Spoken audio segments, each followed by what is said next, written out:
Anak ng tao'y dumating upang sarili ihain, ikot manunubos natin. Alleluia, Alleluia,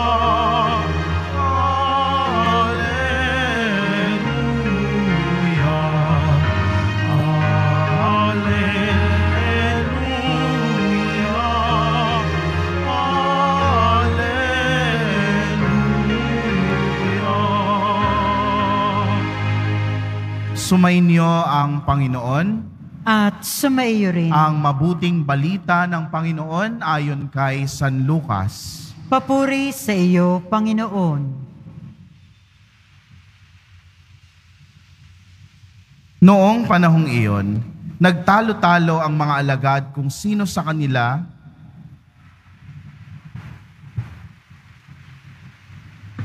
nang nalalapit na ang panahong iaakyat na si Jesus sa langit, ipinasya niyang pumunta sa Jerusalem. Sinugo niya ang ilan upang mauna sa kanya. Humayo sila at pumasok sa isang nayon sa Samaria upang ipaghanda siya ng matutuluyan.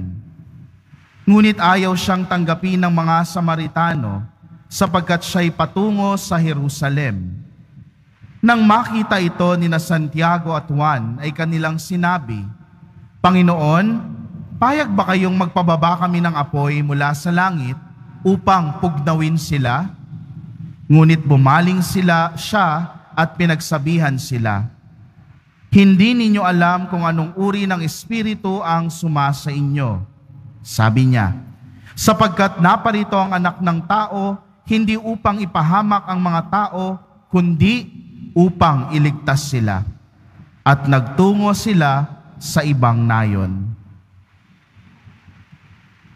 Mga kapatid, ang mabuting balita ng ating kaligtasan. Pinupuri ka namin, Panginoong Hesu Kristo. Magsiupo ang lahat.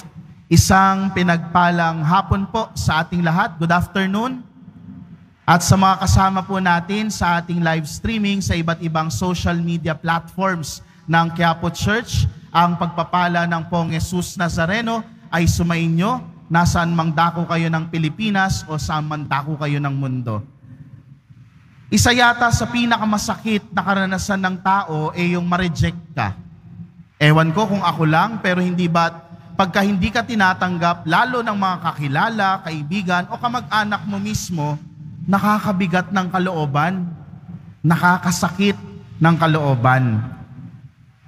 Yung nag-apply ka, tapos sasabihin sa'yo, don't call us, we'll call you. Marami sa atin dito ngayon siguro ang pumunta sa Quiapo Church kasi pinagdarasal natin yung in-applyan nating trabaho. Pero marami ka nang natanggap na don't call us, we'll call you. Minsan nakakababa po ng self-esteem o ng tiwala sa sarili. Wala ba akong galing?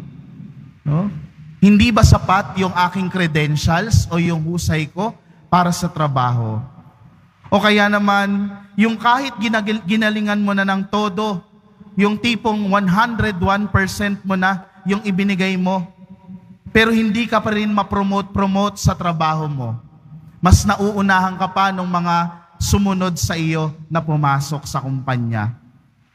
Parang nakakababa rin po ng tiwala sa sarili. O kaya naman yung niligawan mo na ng napakatagal, tapos kahulihan, busted ka rin pala. Di ba ang sakit po nun? No? Ibinigay mo yung sarili mo, pero hindi naman na-appreciate ng ibang tao. Hindi po ito malayo sa karanasan ng ating Panginoong Jesus sa ating ebanghelyo ngayon. Siya ay hindi tinanggap, siya ay nireject ng mga taga-Samaria, ng mga Samaritano. Sa kabila ng lahat ng kanyang ginawang pagtuturo, ginalingan na ni Jesus sa pagtuturo, nagpagaling pa nga ng mga may sakit, at bumuhay pa nga ng mga patay, pero hindi siya tinanggap sa bayan ng Samaria. Ano kaya ang pakiramdam ni Jesus? No? Pero nakakabilib pa rin po ang naging tugon ng ating Panginoong Hesus sa hindi pagtanggap ng mga Samaritano sa Kanya. Siya ay nanahimik at nagpatuloy sa buhay.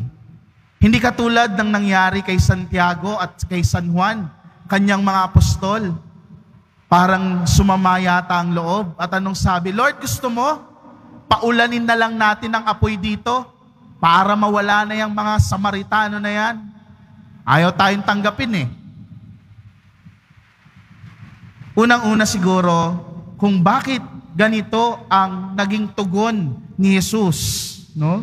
Sa hindi pagtanggap ng mga Samaritano, sapagkat una, dahil nauunawaan ni Jesus na matagal nang may hidwaan ang mga Hudyo at ang mga Samaritano. No?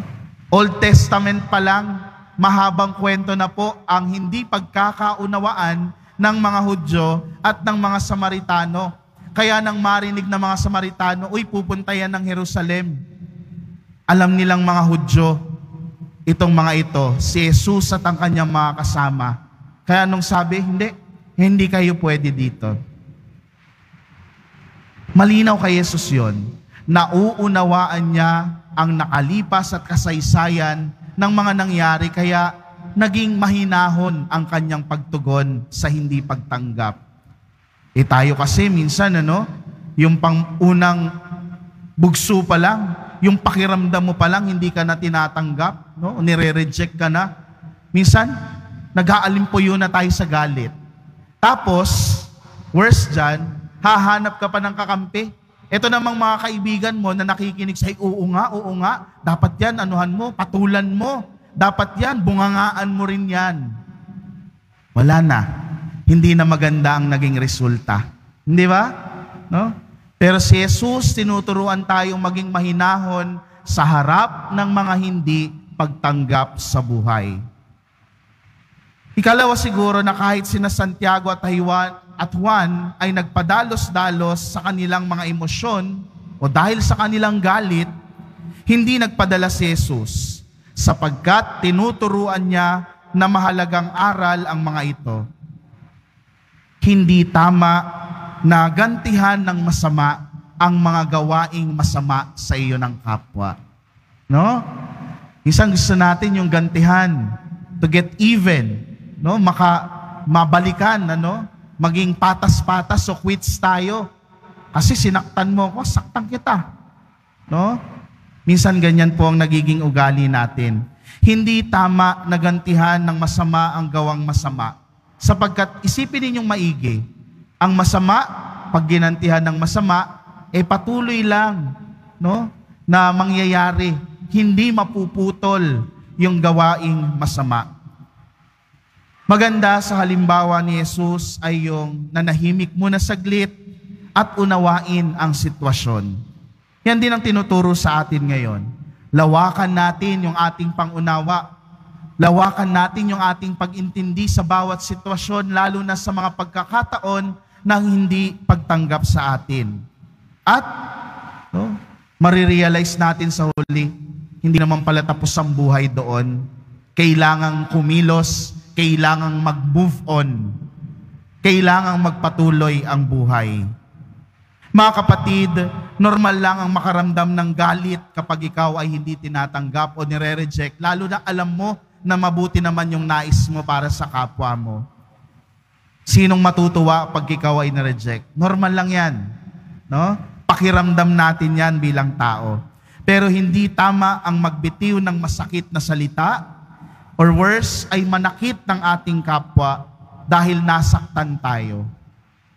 Huwag nating hahayaan ng mga hindi pagtanggap sa ating buhay ay maging dahilan para ikaw ay maging masama. Hindi sapat na dahilan na dahil ay ayaw nila ako, magpapakalayo-layo na lang ako at magpapariwara. Hindi sapat na dahilan ito para huminto sa paggawa ng mabuti. Tandaan po natin, ang rejection o ang hindi pagtanggap ay hindi nangangahulugan na hindi ka mabuti o hindi ka katanggap-tanggap. Ganito lang po natin ilagay. Hindi lamang nakikita ng iba ang kabutihan na meron ka. Yan yung hihilingin nating grasya sa ating Pong Jesus Nazareno sa pagtanggap natin sa Kanya sa banal na Eucharistia. Kahit si Jesus nakaranas ng hindi pagtanggap, pero hindi naging dahilan ito para hindi niya gawin yung kanyang gawaing pagliligtas. Hindi rin kailanman magiging dahilan para sa atin ang hindi pagtanggap para tayo ay maging masama. Bagkus, mas lalo itong magbigay sa atin ng inspirasyon, lalo ng halimbawa ng ating Pong Jesus Nazareno, na sa gitna ng hindi pagtanggap, kaya pa rin nating maging mabuti at kaya pa rin nating maging tunay na deboto ng Pong Jesus Nazareno.